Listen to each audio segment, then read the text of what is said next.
course, you can always pick up a bunch of your Thanksgiving goodies, including those big turkeys at Greer's, right, Lucy? Yes, big turkeys, small turkeys, medium-sized turkeys. And you would have to flash fry them, as Joe, he went real southern there. That Wisconsin boy definitely took a turn. I know.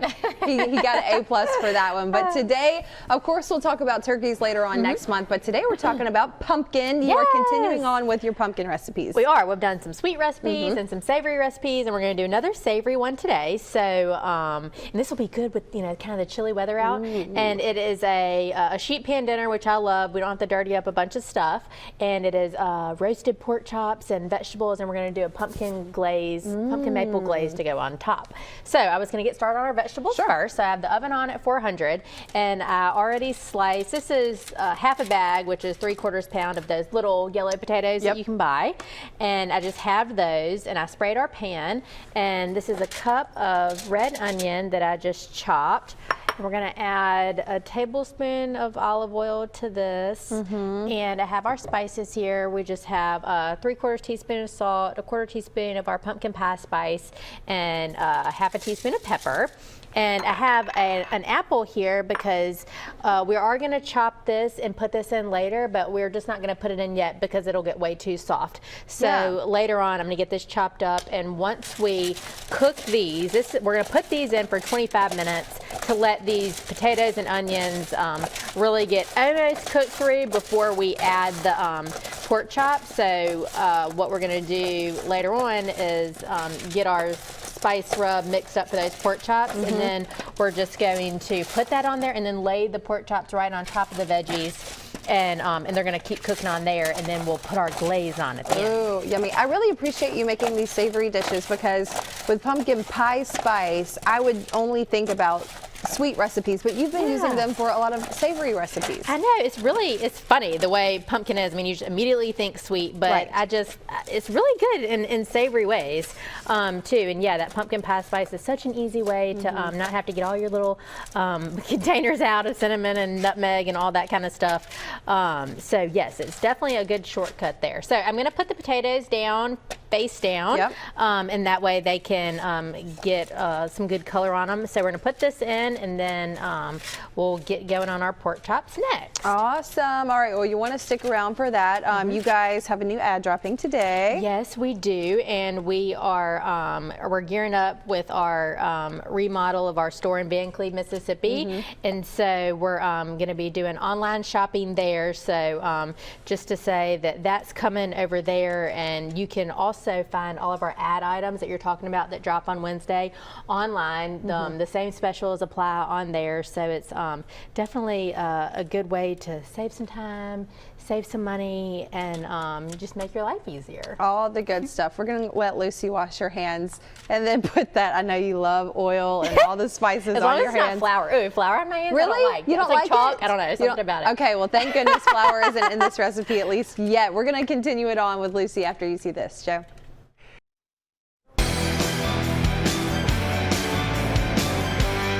Welcome back in our Studio 10 kitchen alongside Lucy from Greer. So Lucy, Rocky, Superman, James Bond. Have you seen any of these? Rocky and James Bond, yes. Hey, not Superman. I'm a big Rocky fan. Nice. Yeah, I used to love those movies. But it's been a while since I've seen Rocky, and I couldn't tell you like any of the differences between the James Bond movies. Yeah, I mean, for a lot of folks, they all kind of run together. Like someone else said. She doesn't know what she's talking about. Whatever. Don't give her any credit. Thank you, Lucy. I actually ran up the Rocky steps this year. We went to Philadelphia. It was awesome. Yeah, cool experience. All right, speaking of cool, it is the fall, and we are working on fall festive recipes. What do you got for us today? So today we are working on our roasted pork chops and vegetables, and we're going to do a pumpkin glaze to go on top. So we already have in the oven some little yellow potatoes and some red onion spiced up, and we have those at 400 for 25 minutes. And so once we we pull that out, we're gonna add in our apple and our pork chops and just set those right on top. So it's just a sheet pan dinner. So I thought we could season up our pork chops real quick. And you can use whatever pork chop you like. You can use boneless, you can use some that are thicker than this. These look like they're about 1 inch and they have the bone in them, so they are not going to dry out. I think a lot of people are can be a little gun shy on buying pork chops because they're nervous they're going to dry out. But if you are nervous about that, then buying the ones with the bone, and these are center cut, so it has a little tenderloin on the side, like the pork tenderloin. So these are really good ones. So anyway, we're just going to season them up with the same spices that we put on the vegetables, which is just a little salt and pepper and a little bit of our pumpkin pie spice. And I just dried them off. When you do buy pork chops, it is good to rinse them off when you get home because these are cut because of the bone with a bandsaw back there in the market because we cut all of our meat.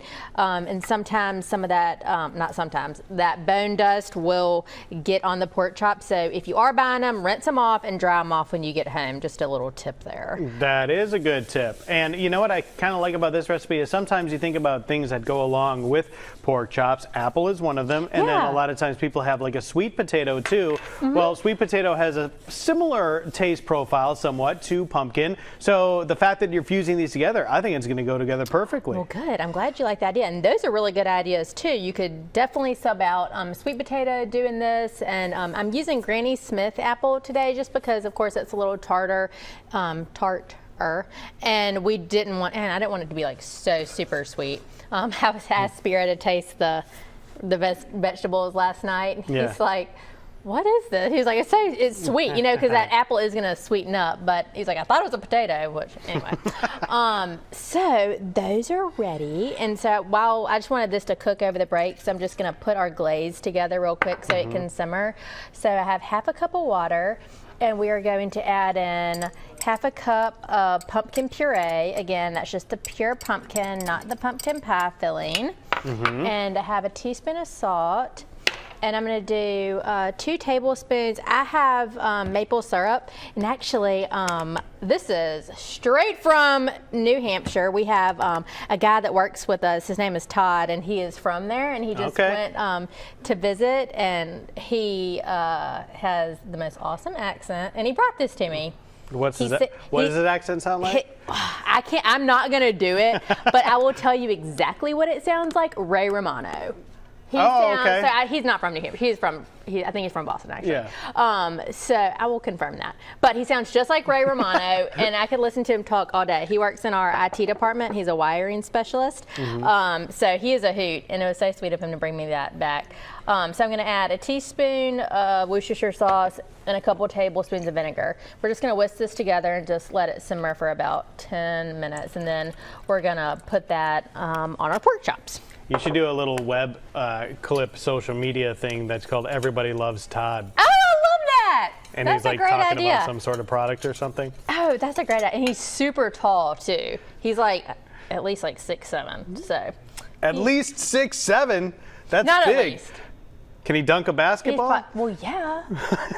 I'll confirm where he's from and his height. This is and amazing. Let you know. I can't wait to figure this out. This is fun. All right, guys, this recipe is fantastic. The perfect thing for fall. We're going to come back with Lucy and continue to work on this in just a little bit. See you. Welcome back to the kitchen with Lucy Greer. If you're just now joining us, you are in luck for a really good recipe. Yes, we have been working on our roasted pork chops and vegetables with our pumpkin glaze. So what we have done, we started with little baby yellow potatoes and some red onion. We spiced that up, cooked it for about 25 minutes. Then we pulled it out. I added 1 Granny Smith apple and mixed those into the vegetables. And then we took 2 bone-in pork chops. We seasoned those up and put those on top of the vegetables. So I popped that back in, and they're not finished cooking yet. I popped that back in for about 10 minutes, and now I'm gonna put some of our glaze on top.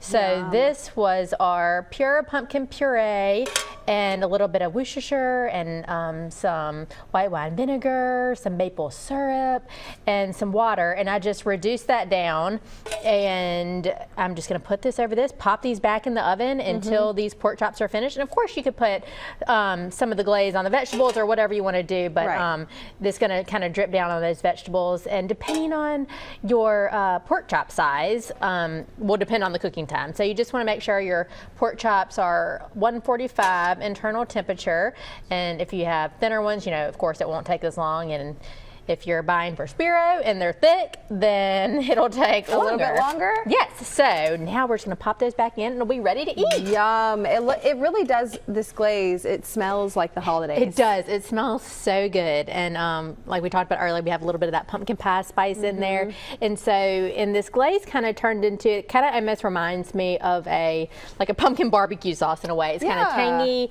and has a little bit of the sweetness too, so it goes really well with the pork. So just something definitely different to try, and hopefully everybody will like it. How do the kids do with recipes like this at your house? Not good. Yeah.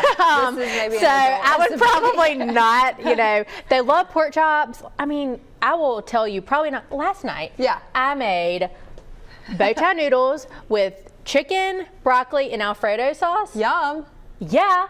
No, they didn't like it. And I was like, was it please all of, give me all strength. Of the babies, or just so they ended up eating. Jack, was just like whatever, and Mary Barton, and then Nick and Elle are my pickier ones, and they eventually ate it. But I'm like, why? I always tell everybody, I think I maybe told you, from the time a baby comes out, feeding them is the most difficult thing, whether it be formula and and then moving into food. So just never know. Maybe this is just for you and your spouse. Okay, well, your kids may like it, and if they do, please let Lucy know, because there is hope that they will eat this one day, all 4 of them. All right, for more information, you can visit Greers.com. Your local Greers, they're doing some updates to your Van Cleve. Yeah, our store in Van Cleve. Yes, we expanded next door, and we have a huge liquor store there with amazing prices, and updated the grocery store too. So come out and see it. All right, Lucy, you'll be back with us next week. I think next week will be our last pumpkin recipe, huh? Yeah, you're right. Okay, you'll have to stay tuned for that. Joe, do you think me and Eli would eat this? They like pork. I think they might be confused as to like the apple taste with the pumpkin stuff. Yeah. So maybe for the kids, I'd probably try to pick out the potatoes and the meat. That's probably what I would do if I was going to try to feed them. They would eat bow tie Alfredo though. Did you say broccoli? Yeah. I don't know.